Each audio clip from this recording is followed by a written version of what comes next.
দারুণ, এবারে অনেক কিছু বসেছে আমাদের মেলায়। পাড়ার মেলায় এত কিছু বসবে কখনো ভাবিনি। অনেক কিছু বসেছে বলে এবারে পাড়ার মেলা। এবারে একটু 14বার আসবার যাবো। যারা যারা আমাদের মেলায় আসার ইচ্ছুক আমি লোকেশন করে দিচ্ছি, ভিডিওটি চলে আসবেন।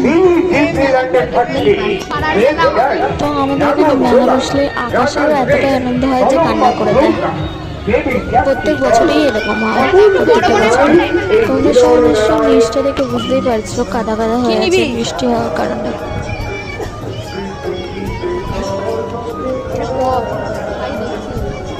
তুই কিছু নিবি? এগুলো কত? 20 টাকা।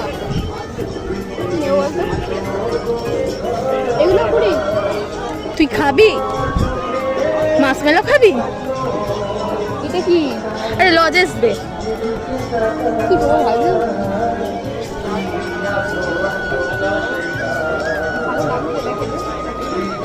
মাছ মেলা খাসনি? দোকানে বিক্রি হয় ওগুলো রে, প্যাকেটগুলো।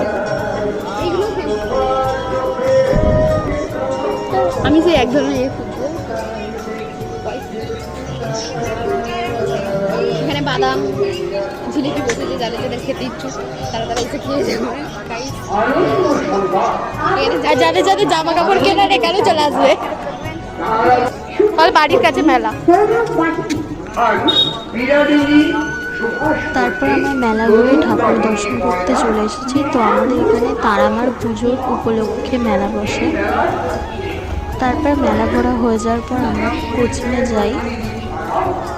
ও স্যারের সাথে এই ঘরে কথা বলছে, আমি ওই আর একটা পাশে রুম আছে ওই রুমে গিয়ে বন্ধুদের রিয়াকশান কীরকম আমাদের সাথে শেয়ার করি।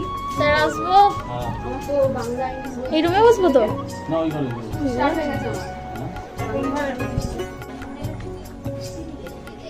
তো সবার প্রথমে তো ওরা সবাই আমার দিকে তাকিয়েছিল, তারপর আমাকে নিয়ে হাসাহাসি করছিল। তো এই যে দূরে হলুদ জামা পরে যে মেয়েটা বসেছিল ওরা আর আমার একই সাবজেক্ট। তো ওরা আর আমার একই সাবজেক্ট, ও ভেবেছিল আমি ওর পাশে গিয়ে বসবো, কিন্তু আমি একটা কর্নারে বসে যাই। ওকে আমি খেয়ালও করিনি ও এসছে বলে। ওই নিয়ে ওরা সবাই হাসাহাসি করছিল। তো আমি বলছি আমি খেয়াল করিনি, ওকে কিছু মনে করিস না। তো আমরা বন্ধুরা সবাই একসাথে থাকলে এরকমই হাসাহাসি করি এবং মজা করি। তোমরা জানিও কমেন্টে তোমরা কি করো। তো ওরা তাকাচ্ছিল, আমি বলছিলাম যে চোখে সমস্যা হলে তো পড়তেই হবে, চোখে এফেক্ট করলে তো সবাইকে চশমা লাগাতেই হবে, তো কিছু করার নেই। তো আমি এই কথাটাই ওদেরকে বলছিলাম।